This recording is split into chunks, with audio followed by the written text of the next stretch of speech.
Assalamualaikum. Walaikum Assalam. Lecture. So first of all, I have to do the settings. There are only 11 participants at that time. ठीक है, अपनी जो है ना attendance आपको यकीनी बनाए. Okay, so we are going to start our lecture.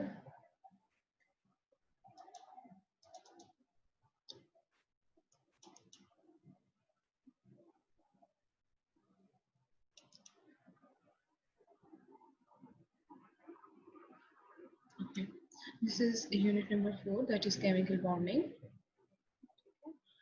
And आज जो हम टॉपिक डिस्कस करेंगे दैट इज कोवेलेंट बॉन्डिंग. इससे पहले हम लोगों ने आयनिक बॉन्डिंग के बारे में पढ़ा था कि आयनिक बॉन्ड्स क्या होते हैं, कैसे आयनिक बॉन्ड फॉर्मेशन होती है. ठीक है, तो नेक्स्ट हमारा आज का वो कोवेलेंट बॉन्डिंग है, वो आयनिक बॉन्डिंग से टोटली डिफरेंट है. As I have told you earlier that in order to obey the octet rule, the electrons may be shared, the electrons may be removed, or electrons may be added. अब हमने ionic bonding में पढ़ा था कि ionic bond में एक atom जो कि मेटल होती है वो अपने इलेक्ट्रॉन्स रिमूव कर देती है ताकि वो पॉजिटिव आयन में कन्वर्ट हो सके. इसी तरह एक जो नॉन मेटल होती है वो इलेक्ट्रॉन गेन करती है ताकि वो एक आयन में कन्वर्ट हो सके. तो इसी तरह जो पॉजिटिव और नेगेटिव चार्जेस की अट्रैक्शन होती है उसके नतीजे में जो बॉन्डिंग डेवलप होती है उसको कहते हैं आयनिक बॉन्डिंग. और वो कंपाउंड्स जिनमें आयनिक बॉन्ड होता है यानी पॉजिटिव और नेगेटिव चार्ज पार्टिकल्स प्रेजेंट होते हैं, आयंस प्रेजेंट होते हैं, उन कंपाउंड्स को हम कहते हैं आयनिक कंपाउंड्स. अब हम कोवेलेंट कंपाउंड्स की आज बात करते हैं कि क्या होते हैं कोवेलेंट कंपाउंड्स. ठीक है, अब ये देखिए आपका लास्ट जो लेक्चर है उसका रिव्यू है, उसमें आपने मुझे ये बताना है कि इसमें कौन सा कंपाउंड है जो कि दूसरे कंपाउंड से डिफरेंट है. ठीक है, आपके पास 3 डायग्राम्स हैं. This is diagram number A and this one is B and this one is C. तो आप फर्स्ट डायग्राम में देखें, आपको यहाँ पे मैग्नीशियम +2 नजर आ रहा है एंड देन ऑक्सीजन -2 नजर आ रहा है. ठीक है, आपके पास जो बोहर डायग्राम ड्रा हुई है उस पर चार्जेस हैं +2 एंड -2. इसका मतलब है कि ये चार्ज पार्टिकल्स हैं और इनमें क्या है, कौन सी बॉन्डिंग प्रेजेंट है, आयनिक बॉन्डिंग. ठीक है, फिगर ए में. अब फिगर बी में देखिए, आप फिगर बी की में आप देखिए कि यहाँ पे आपके पास पॉजिटिव है, आपके पास जो स्फीयर्स प्रेजेंट है पॉजिटिव और आउटसाइड द स्फीयर्स आपके पास नेगेटिव चार्ज पार्टिकल्स प्रेजेंट है. तो ये आपको क्या लगता है कि ये क्या है चीज प्रेजेंट है इसमें, क्योंकि पॉजिटिव और नेगेटिव charges हैं, तो it means there is something that is electrostatic. So electrostatic forces of attraction are also known as ionic bonds. It means the figure A and figure B they are usually same है ये figures. और figure C में आप देखिए, आपको यहाँ पे एक हाइड्रोजन नजर आ रहा है, देन ऑक्सीजन है, फिर तीसरा हाइड्रोजन है. ठीक है, अब यहाँ पे इलेक्ट्रॉन्स हैं, आपको येलो कलर और ग्रीन कलर नजर आ रहे हैं. जो येलो कलर के इलेक्ट्रॉन्स हैं ये ऑक्सीजन के हैं, जबकि जो ग्रीन कलर इलेक्ट्रॉन्स हैं ये हाइड्रोजन के इलेक्ट्रॉन. ठीक है, तो क्या हुआ यहाँ पे, यहाँ पे तो आपको कोई हाइड्रोजन पे चार्ज नजर नहीं आ रहा और ना ही ऑक्सीजन पे चार्ज नजर आ रहा है. तो इसका मतलब है ए और बी से जो सी वाली डायग्राम है ये डिफरेंट किस्म की डायग्राम है. ठीक है, so we have to find out कि क्यों ये डिफरेंट है, क्या चीजें इसमें हैं जो डिफरेंट है बाकी से. ठीक है, नेक्स्ट हम यहाँ पे देखते हैं कि कोवेलेंट बॉन्डिंग होती क्या. ठीक है, so definition of covalent bond. Covalent bond is the type of bonding in which electrons are shared. ठीक है, तो कोवेलेंट बॉन्ड्स क्या करते हैं, इलेक्ट्रॉन्स को शेयर करते हैं. ठीक है, covalent bonding occurs between non metals only. ये बहुत इंपॉर्टेंट पॉइंट है जो आपको नोट डाउन करना है. इससे पहले आपने पढ़ा था कि आयनिक बॉन्डिंग जो होती है वो होती है एक मेटल और एक नॉन मेटल के बीच में. ठीक है, इन दोनों के बीच में होती है आयनिक बॉन्डिंग. लेकिन कोवेलेंट बॉन्डिंग में जो दोनों पार्टिकल्स होते हैं या दो से ज्यादा भी हो सकते हैं वो सारे के सारे क्या होते हैं, नॉन मेटल होते हैं. ठीक है,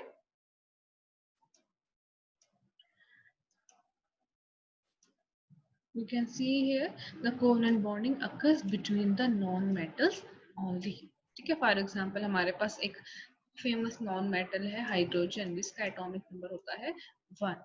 अब हाइड्रोजन क्या करता है, एक और नॉन मेटल के साथ कंबाइन करता है और अपना जो है डुप्लेट कंप्लीट करता है। ठीक है, इस तरह ये जो है स्टेबल हो जाता है और इसने इलेक्ट्रॉन्स शेयर किए हैं। आगे हम देखेंगे कि कैसे इसने इलेक्ट्रॉन्स शेयर किए हैं। जो थर्ड इसका इंपॉर्टेंट पॉइंट है वो ये है कि covalent bonds do not have charged particles. कि आप कोवलेंट बॉन्डिंग करेंगे तो उसमें देखेंगे कि उसमें आपके पास कोई चार्ज पार्टिकल्स प्रेजेंट नहीं होते, यानी किसी एटम पे ना पॉजिटिव चार्ज आता है ना किसी एटम पे नेगेटिव चार्ज आता है। ठीक है, सो इलेक्ट्रॉन्स पहली बात है शेयर होते हैं। दूसरी बात ये है कि ये सिर्फ नॉन मेटल्स अपने इलेक्ट्रॉन्स शेयर करके कोवलेंट बॉन्ड बनाते हैं। मेटल्स अपने इलेक्ट्रॉन्स या जो मेटलाइट्स हैं उनमें ये चीज़ नहीं होती। और थर्ड चीज़ ये है कि कोवलेंट बॉन्ड्स में कोई चार्ज आयंस प्रेजेंट नहीं होते। ठीक है, इसके बाद देखिए कि हम कैसे कोवलेंट बॉन्डिंग कैसे करवाएंगे। कौन सा पॉइंट है जो हमें याद रखना है। सबसे पहले जो चीज आपको पता होनी चाहिए वो है कि what is its atomic number. कि आपको अगर किसी एलिमेंट की बॉन्डिंग करवानी है, कोवलेंट बॉन्डिंग करवानी है एटम की, तो उसके लिए आपको उसका एटॉमिक नंबर पता होना चाहिए। ठीक है, तो मैंने आपको बताया था कि एटलीस्ट फर्स्ट 20 एलिमेंट्स के एटॉमिक नंबर्स जो है वो आपको आने चाहिए। Without working out the electron structure, how many electrons will chlorine have in its valence shell? तो आपको कैसे पता चलेगा कि क्लोरीन जो है इसके वैलेंस शेल में कितने इलेक्ट्रॉन्स हैं? या तो आप इलेक्ट्रॉनिक कॉन्फ़िगरेशन से पता चला सकते हो, आप बहुत डायग्राम ड्रॉ करो। या तीसरी बात क्या है, ठीक है, आप भी कर सकते हो कि उसका ग्रुप नंबर फाइंड कर सकते हो। जब आपको ग्रुप नंबर पता होगा तो आपको ये पता चल जाएगा कि वैलेंस शेल में कितने इलेक्ट्रॉन्स हैं। Now work on electron. पहला स्टेप ये है कि आपने एटॉमिक नंबर उसका पता होना चाहिए। फॉर एग्जांपल हमारे पास एक एलिमेंट है क्लोरीन, Cl इसकी सिंबल है, उसका एटॉमिक नंबर बता दिया उसने 17। सेकंड क्या है कि आपने इसकी स्ट्रक्चर बनानी है, ड्रॉ करनी है, और आपको ये पता होना चाहिए कि इसके वैलेंस शेल में कितने इलेक्ट्रॉन है। तो इसके लिए आपने क्या करनी है, इसकी इलेक्ट्रॉनिक कॉन्फ़िगरेशन करनी है। ठीक है, तो हम SSP इलेक्ट्रॉनिक कॉन्फ़िगरेशन कर लें या जो भी करें। ठीक है, तो मैं यहाँ पे लिख देती हूँ electronic configuration that is 1s2, then क्या आएगा 2s2, 4 इलेक्ट्रॉन्स हो गए, देन 2p 6 10 इलेक्ट्रॉन्स हो गए, एंड देन 3s2 12 इलेक्ट्रॉन्स हो गए। अभी भी 5 इलेक्ट्रॉन्स हैं, तो आप क्या कहोगे यहाँ पे 3p5। तो ये आपके पास कौन सा शेल हुआ, के शेल, एंड 2 वाला जो है ये आपके पास हुआ एल शेल, और 3 वाला हुआ आपके पास एम शेल। तो आपने सबसे पहले एटॉमिक नंबर आपको पता होना चाहिए, उसके बाद आपने इसकी इलेक्ट्रॉनिक कॉन्फ़िगरेशन ड्रॉ करनी है। लेकिन याद रखें कोवेलेंट बॉन्डिंग में हमें सिर्फ वैलेंस इलेक्ट्रॉन्स की जरूरत होती है, वैलेंस शेल की जरूरत होती है। आपको अंदर वाले शेल्स को लिखने की जरूरत ही नहीं है। तो सिर्फ हम इसके साथ डील करेंगे। हमें ये पता होगा कि क्लोरीन के वैलेंस शेल में 2 + 5 7 इलेक्ट्रॉन्स होते हैं। ठीक है, अब यहाँ पे देखिए हमारे पास इस बॉन्ड को हम केयरिंग और शेयरिंग बॉन्ड भी कहते हैं। ठीक है, अब यहाँ देखिए आपके पास क्लोरीन था, इस फिगर फर्स्ट फिगर में देखिए आपके पास क्लोरीन का न्यूक्लियस है। फर्स्ट शेल में है 2 इलेक्ट्रॉन, सेकंड शेल में है 8 इलेक्ट्रॉन्स, एंड थर्ड शेल में आपके पास है 7 इलेक्ट्रॉन। यू कैन सी 1 2 3 4 5 6 और एक अकेला इलेक्ट्रॉन है, 7 इलेक्ट्रॉन। ठीक है, तो आप देख सकते हो कि इसका जो आउटर शेल है वो क्या है, इनकम्प्लीट है। ठीक है, इस दूसरी तरफ हमारे पास एक और क्लोरीन एटम है, उसके मैं इलेक्ट्रॉन्स को ड्रॉ कर देती हूँ बाय यूजिंग द स्फीयर। उसके वैलेंस शेल में भी क्या है, एक इलेक्ट्रॉन है। एक इलेक्ट्रॉन है जो अनपेयर्ड है, 7 इलेक्ट्रॉन है। तो इसको भी एक इलेक्ट्रॉन की जरूरत है, सेकंड वाले को भी और फर्स्ट वाले को भी। तो ये क्या चाहते हैं कि ये दोनों अपने इलेक्ट्रॉन्स जो हैं उनको शेयर कर लें। शेयरिंग का मतलब ये है कि जब ये दोनों इलेक्ट्रॉन्स एक दूसरे के साथ शेयर करेंगे तो ये दोनों इलेक्ट्रॉन्स एक पहले क्लोरीन के साथ भी होंगे और वो दूसरे क्लोरीन के साथ होंगे। ठीक है, यानी कि ये मतलब है कि आपके पास ये 2 क्लोरीन एटम्स हैं और इनके जो वैलेंस इलेक्ट्रॉन्स हैं वो एक दूसरे के साथ शेयर हो रहे हैं। लेकिन यहाँ पे एक पॉइंट रिमेंबर जो मैंने आपको बताई ये बात, कि हमें सिर्फ आउटर इलेक्ट्रॉन्स ड्रॉ करने हैं। हमें यहाँ पे देखिए हमने इनर इलेक्ट्रॉन्स भी ड्रॉ किए हैं और यहाँ पे अजीब सी खिचड़ी बन गई है। ठीक है, इसलिए हम क्या करते हैं कि इनर इलेक्ट्रॉन्स को जो है वो नहीं लिखते। ठीक है, सिर्फ आउटर इलेक्ट्रॉन्स को ड्रॉ करते हैं। तो जब भी आपने कोवलेंट बॉन्ड बनाना है तो आपने इस किस्म की डायग्राम ड्रॉ नहीं करनी। मैं यहाँ पे क्रॉस ड्रॉ कर रही हूँ, आपने सिर्फ आउटर शेल ड्रॉ करना है, ये इनर वाले जो दो शेल हैं इनको ड्रॉ नहीं करना। I mean to say that for example आपने क्लोरीन की बोहर डायग्राम ड्रॉ करनी है for you have to for the covalent bonding, तो आपने सिर्फ आउटर शेल ड्रॉ करना है जिसमें 7 इलेक्ट्रॉन है। तो क्या करोगे 1 2, then this means 3 and then 4 5 and 6 and 7। आपने ये वाली डायग्राम ड्रा करनी है जिसमें मैंने कोई इनर इलेक्ट्रॉन्स ड्रा नहीं किए।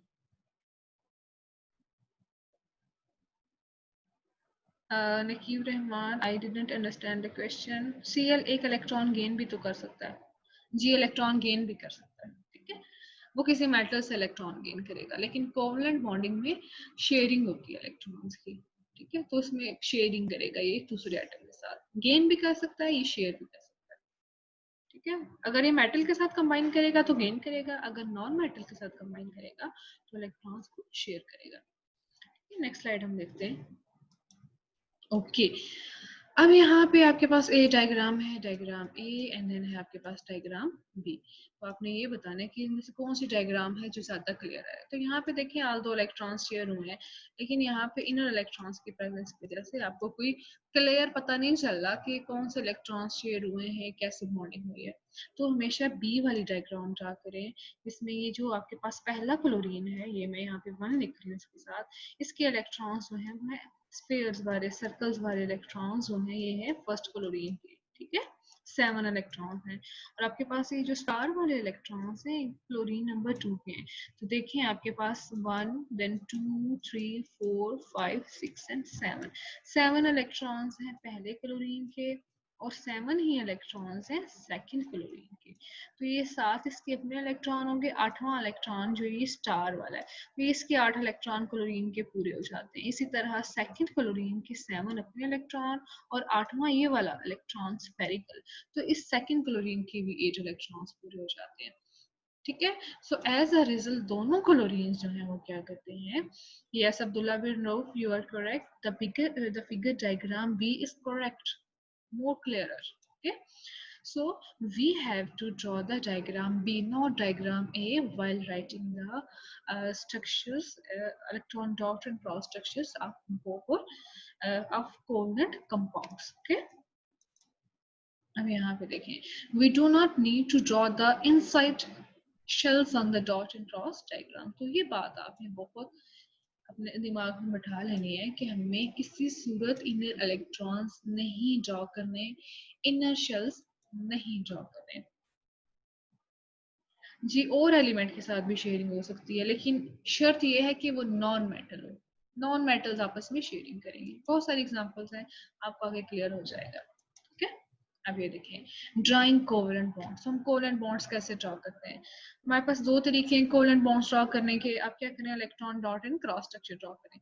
आपको ये पता होना चाहिए कि वैलेंस शेल में कितने इलेक्ट्रॉन्स आएंगे और आपने जितने इलेक्ट्रॉन्स उसको चाहिए, अगर एक इलेक्ट्रॉन चाहिए ऑक्टेट पूरा करने के लिए तो आप क्या करेंगे, एक एक इलेक्ट्रॉन दोनों का शेयर करवाएंगे।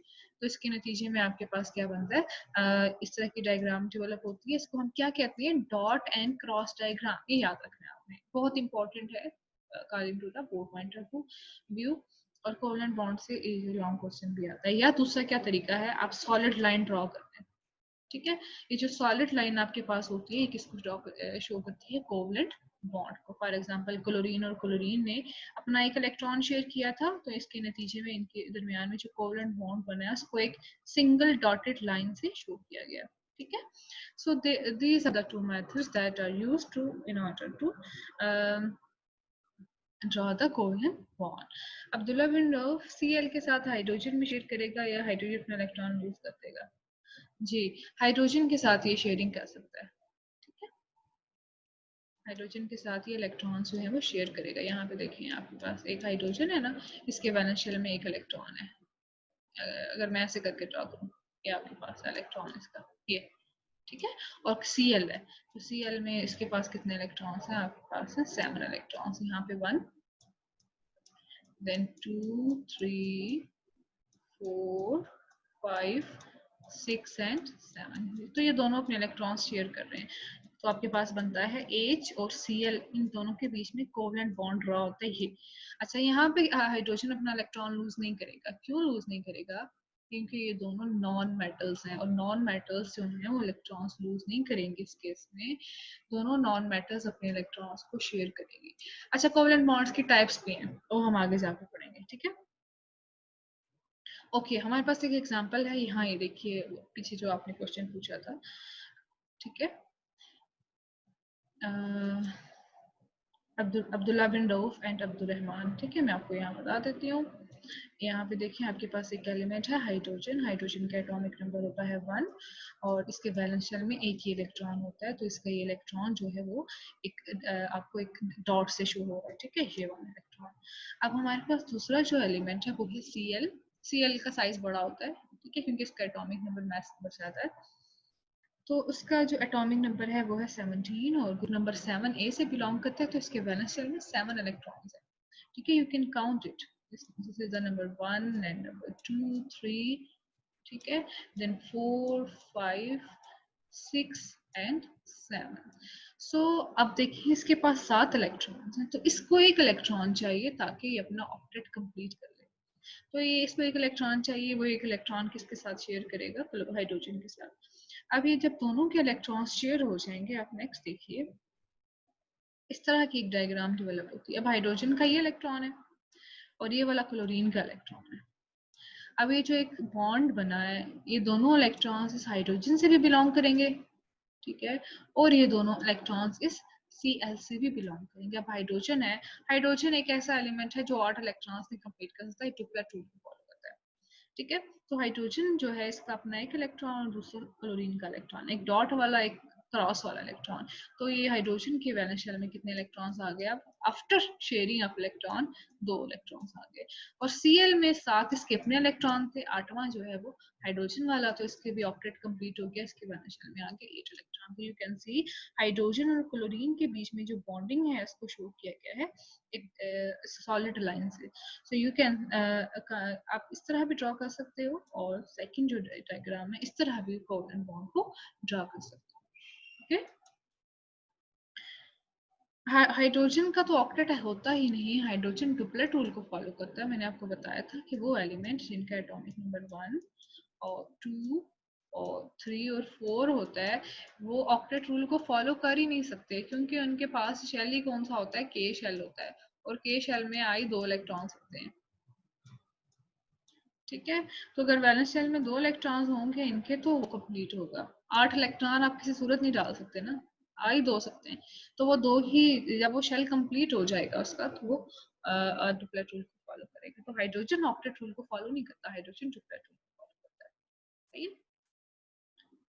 ओके, तो हमारे पास टाइप्स हैं कोवलेंट बॉन्ड्स की। There are 3 major types of covalent bonds, ठीक है।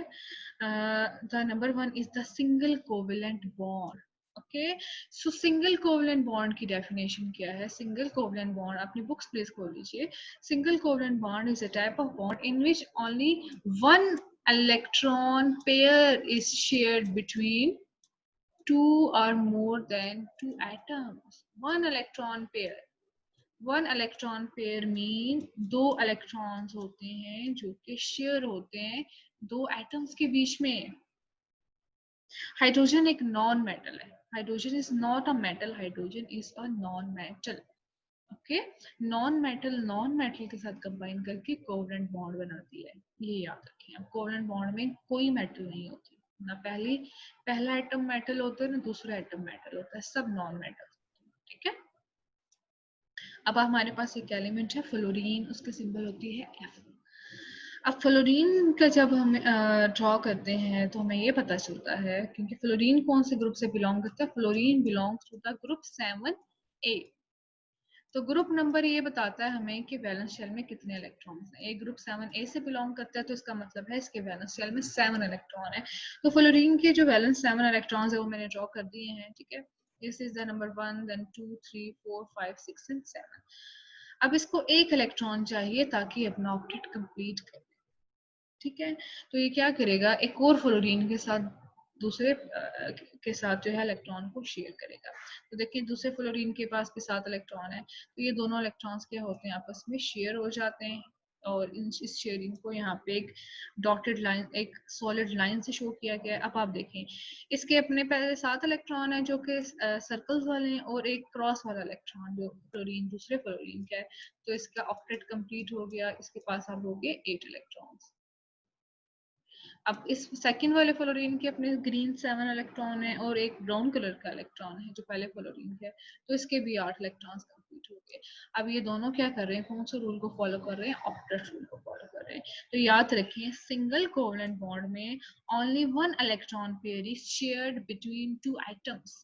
अब देखें 1 इलेक्ट्रॉन पेयर है, इलेक्ट्रॉन पेयर में 2 इलेक्ट्रॉन आते हैं, ठीक है। तो सिंगल कोवलेंट बॉन्ड में 2 इलेक्ट्रॉन शेयर होते हैं, दोनों एटम्स अपना एक एक इलेक्ट्रॉन शेयर करते हैं, तो इसके नतीजे में आपके पास सिंगल कोवलेंट बॉन्ड बनता है। इसकी बहुत सारी एग्जांपल हैं। पहली एग्जांपल आ जाती है एग्जांपल हाइड्रोजन, दूसरी एग्जांपल आ जाती है फ्लोरीन। तो हाइड्रोजन का आपको पता है कि हाइड्रोजन कौन से ग्रुप से बिलोंग करता है, हाइड्रोजन बिलोंग करता है ग्रुप 1A से। तो इसका मतलब है इसके वैलेंस शेल में कितने इलेक्ट्रॉन्स हैं, 1 इलेक्ट्रॉन है। तो ये जो हाइड्रोजन है, ये जो पहला हाइड्रोजन है, इसका इलेक्ट्रॉन जो है वो ब्राउन कलर का है, ठीक है, और वो एक ही इलेक्ट्रॉन है। इसको एक और इलेक्ट्रॉन चाहिए अपना डुप्लेट कंप्लीट करने के लिए। तो सेकंड हाइड्रोजन जिसका ग्रीन कलर इलेक्ट्रॉन है, ठीक है, उसके साथ ही अपने इलेक्ट्रॉन शेयर करेगा। अब पहले हाइड्रोजन के भी ये 2 इलेक्ट्रॉन्स हो गए पूरे और सेकंड हाइड्रोजन के भी ये 2 इलेक्ट्रॉन्स पूरे हो गए। तो इस तरह ये ऑक्टेट रूल की बजाय किसको फॉलो करता है, डुप्लेट रूल। तो इसकी 2 फेमस एग्जांपल हैं सिंगल कोवलेंट बॉन्ड की। The number 1 is hydrogen and number 2 is fluorine. आपकी ये दोनों बुक में ड्रॉ हुई भी हैं, आपको प्रैक्टिस करनी है, ठीक है। सो जब भी आप सिंगल कोवलेंट बॉन्ड के बारे में लिखेंगे तो you have to define it, then you have to give the examples, you have to give the example of hydrogen. You have to tell that hydrogen belongs to group 1A. It has only 1 electron in its valence shell. In order to complete its duplet, it will share 1 electron with other hydrogen atom, and as a result single covalent bond is developed between 2 hydrogen atoms. तो ये single covalent bond को मैं यहाँ पे draw करती हूँ, hydrogen, एक hydrogen और दूसरे हाइड्रोजन के बीच में एक सिंगल कोवलेंट बॉन्ड डेवलप हो रहा है।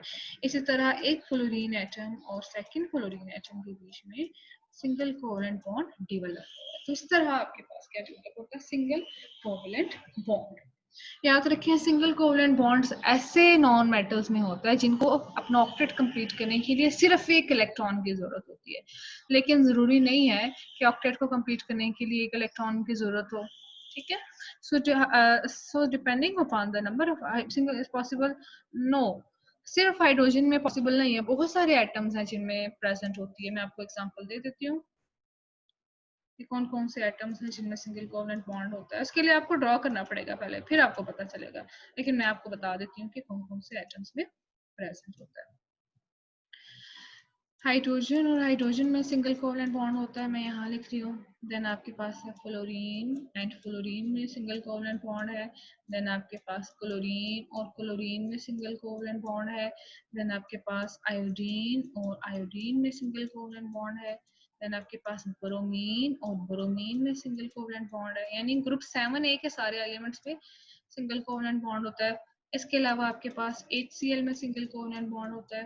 देन आपके पास HBr में सिंगल कोवलेंट बॉन्ड होता है, ठीक है। देन आपके पास HI में कोवलेंट बॉन्ड होता है। तो बहुत सारे कंपाउंड्स हैं, बहुत सारे मॉलिक्यूल्स हैं जिनमें सिंगल कोवलेंट बॉन्ड डेवलप होता है, ठीक है। मुझे समझ नहीं आई एहसन और अब्दुल्ला के क्वेश्चन, ठीक है, क्या लिखा हुआ है। सो ये है सिंगल कोवलेंट बॉन्ड।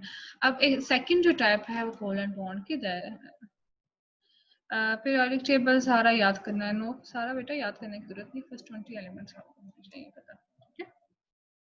इसके बाद हम पढ़ेंगे सेकंड डबल कोवलेंट बॉन्ड, ठीक है। डबल कोवलेंट बॉन्ड याद रखें, अब डबल कोवलेंट बॉन्ड में कितने इलेक्ट्रॉन पेयर्स शेयर होते हैं, 2 इलेक्ट्रॉन पेयर्स।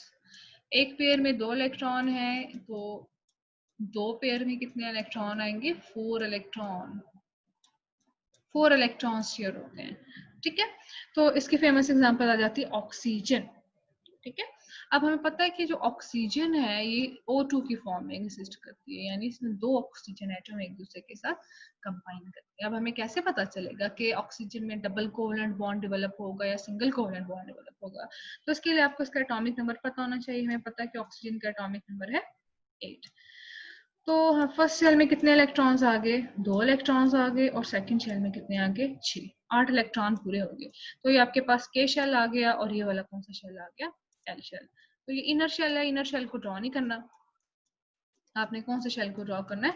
वैलेंस शेल को, आउटर शेल को। अब आप देखें आपके पास ऑक्सीजन है, ये सेकेंड डायग्राम देखें। जो फर्स्ट ऑक्सीजन है ना, इसके पास वैलेंस शेल में कितने इलेक्ट्रॉन्स हैं? 6 हैं। इनको मैंने शो किया है यहाँ पे ब्राउन कलर के स्फीयर से। Then number 1 electron, number 2, then number 3, 4 and 5 and 6। अब देखिए इसके पास 6 इलेक्ट्रॉन है, तो इसको अपना ऑक्टेट कंप्लीट करने के लिए एक इलेक्ट्रॉन नहीं बल्कि 2 इलेक्ट्रॉन्स चाहिए।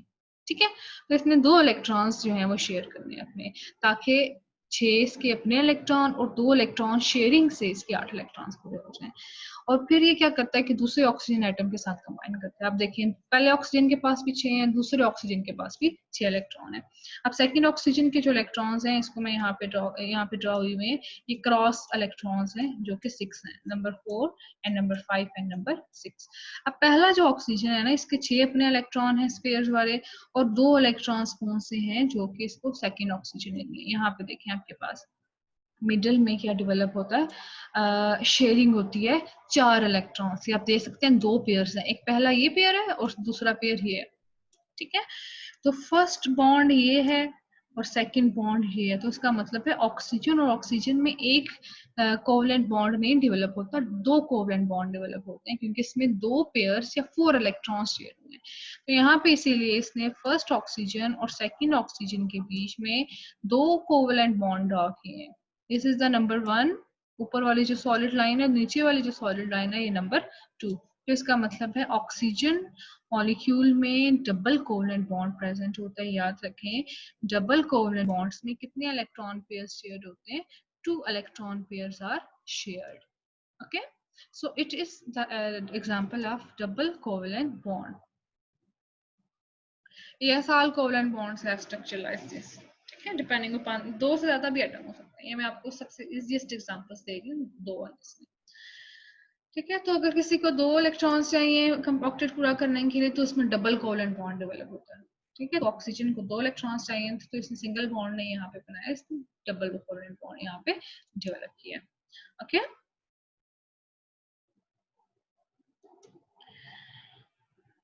एंड नेक्स्ट स्लाइड देखते हैं हम। It is the triple covalent bond. Shells मैंने ड्रॉ किए हैं ना, ये लास्ट वाला शेल है ना, हमने सिर्फ यहाँ पे आउटर शेल चाहिए, इनर शेल नहीं। के शेल प्रेजेंट होता है बेटा, लेकिन हमने यहाँ ड्रॉ नहीं करना। हमने पहले स्लाइड में यही पढ़ा है कि इनर इलेक्ट्रॉन्स को नहीं लिखना है यहाँ पे। ठीक है, in triple covalent bond, triple covalent bond में कितने इलेक्ट्रॉन? ट्रिपल का क्या मतलब है? 3। तो इसमें कितने इलेक्ट्रॉन पेयर शेयर होते हैं? 3 electron pairs are shared. 3 electron pairs का मतलब क्या हुआ कि यहाँ पे 6 इलेक्ट्रॉन शेयर होते हैं। एक पेयर में 2 इलेक्ट्रॉन है, तो 3 मल्टीप्लाई बाय 2 6। इसकी फेमस एग्जांपल है नाइट्रोजन। हमें पता है कि जो नाइट्रोजन है, इसकी सिंबल है N, मैं यहाँ पे ड्रॉ कर रही हूँ, नाइट्रोजन एंड नाइट्रोजन। नाइट्रोजन जो है इसका एटॉमिक नंबर होता है 7। ठीक है, तो फर्स्ट शेल में 2 इलेक्ट्रॉन्स होते हैं नाइट्रोजन के पास, और सेकंड शेल में होते हैं 5 इलेक्ट्रॉन। ये के शेल हुआ और सेकंड एल शेल हुआ। तो के शेल को हमने ड्रॉ नहीं करना while writing the covalent structure, covalent bond। अब जो सेकंड एल शेल है उसमें 5 इलेक्ट्रॉन, तो इसको तो 3 इलेक्ट्रॉन चाहिए अपना ऑक्टेट कंप्लीट करने के लिए। तो ये क्या करता है? 3 इलेक्ट्रॉन्स को शेयर करता है, ताकि जो है इसके पास जी जितने इलेक्ट्रॉन शेयर होते हैं अब्दुल्ला बिन रऊफ, उतने ही आपने बॉन्ड ड्रॉ करने हैं। बिल्कुल सही कहा आपने। ठीक है, सो आपके पास क्या है? इसके वैलेंस शेल में कितने इलेक्ट्रॉन्स प्रेजेंट होते हैं? There are present only 5 electron in the valence shell of nitrogen. So आपने अब जो है ड्रॉ करना है इसको, nitrogen number 1 and nitrogen number 2। अब देखें, जो नाइट्रोजन नंबर 1 है ना सेकंड डायग्राम में, इसके 5 इलेक्ट्रॉन हैं जिनको मैंने ड्रॉ किया है। These are the blue colour circles को, number 1, then number 2, 3 and 4 and 5। 5 electron पहले नाइट्रोजन के, और 5 इलेक्ट्रॉन ही जो ग्रीन कलर के स्टार्ड इलेक्ट्रॉन है वो सेकंड नाइट्रोजन के। तो 5 इसके अपने इलेक्ट्रॉन, 3 इलेक्ट्रॉन दूसरे नाइट्रोजन के, इसके 8 इलेक्ट्रॉन पूरे हो गए। तो क्या होता है कि यहाँ पे अगर आप देखें तो ये ट्रिपल बॉन्ड डेवलप होता है। ये पहला पेयर हो गया, दूसरा पेयर हो गया और तीसरा। तो इस तरह नाइट्रोजन और दूसरे नाइट्रोजन के बीच में ट्रिपल बॉन्ड डेवलप होता है। This is the number 1, then number 2 and number 3। तो आप क्या कहोगे कि नाइट्रोजन और नाइट्रोजन के बीच में क्या प्रेजेंट होता है? Triple covalent bond. So you can say in the triple को, यहाँ पे सॉरी यहाँ मैंने डबल लिखती है, यहाँ पे ट्रिपल आता है, ठीक है। सो ट्रिपल कोवेलेंट बॉन्ड्स में कितने इलेक्ट्रॉन पेयर्स शेयर होते हैं? 3 इलेक्ट्रॉन पेयर्स आर शेयर। यहाँ पे डबल नहीं आता, यहाँ पे ट्रिपल आता है, ठीक है। So you can say in the triple covalent bond, how many electron pairs are shared? 3 electron pairs are shared. Okay, so in order to obey the octet rule. Okay, meeting is going to end. 3 atoms में कैसे covalent bonding होगी नकीब रहमान ने, मैं आपको आगे example करवाती हूँ, ठीक है। 3 एटम में भी हो सकती है, 4 में भी हो सकती है, 5 में भी हो सकती है, ठीक है। सो यहाँ पे एग्जांपल थी ट्रिपल कोवेलेंट बॉन्ड की। तो आपने आयनिक बॉन्डिंग पढ़ ली और आपने कोवेलेंट बॉन्डिंग भी पढ़ ली, तो आपने डिफरेंस बताना है इनमें। अच्छा, टाइम एंड होने वाला तो दोबारा जो है, क्योंकि क्लास आपकी 35 मिनट पे एंड होगी, ठीक है। तो भी टाइम होगा तो आपने दोबारा क्लास ज्वाइन करनी है। तो आयनिक बॉन्ड्स में क्या प्रेजेंट होते हैं? आइंस प्रेजेंट होते हैं, याद रखना है आपने। आइंस कौन से आइंस होते हैं? आपके पास पॉजिटिव और नेगेटिव आइंस होते हैं। दूसरा क्या डिफरेंस होगा आयनिक बॉन्डिंग में? आपने पढ़ा था कि आयनिक बॉन्डिंग में क्या होती है? Transfer of electron, not sharing of electron. Transfer का क्या मतलब है कि इलेक्ट्रॉन पॉजिटिव से एक एटम से दूसरे एटम की तरफ जाते हैं। सो इन आयनिक बॉन्ड क्या प्रेजेंट होता है? Transfer of electron. अब कोवलेंट बॉन्ड्स में क्या प्रेजेंट होते हैं? आप क्या कहोगे? In covalent bonds no ions are present. इसका मतलब है नो पॉजिटिव और नेगेटिव चार्जेस आर प्रेजेंट। और दूसरा क्या डिफरेंस होगा कि इसमें ट्रांसफर ऑफ इलेक्ट्रॉन होता है, तो कोवलेंट बॉन्ड में क्या होता है? Sharing of electron. सो ये दो चीजें हैं जो आपको रिमेम्बर करनी है। नेक्स्ट आप देखिए, अच्छा यहाँ पे आपने से नकीब रहमान ने क्वेश्चन किया कि 2 या 2 से ज्यादा एटम्स में ड्रॉ करें। तो यहाँ पे बहुत सारे एग्जांपल्स हैं, अमोनिया है, SiCl4 है, CH4 है और H2S है। तो इसमें मैं आपको पहला जो है NH3 इसकी ड्रॉ करके बताती हूँ, ठीक है। इसके लिए आपको पीरियोडिक टेबल की जरूरत होगी ताकि आपको ये पता चले कि आपके पास आउटर शेल में कितने इलेक्ट्रॉन्स हैं, ठीक है। सो हम ये जो लास्ट वाला जो है असेसमेंट 4.6 का नंबर 1 सॉल्व करते हैं। यहाँ पे मैं आपको सॉल्व करके बताती हूँ।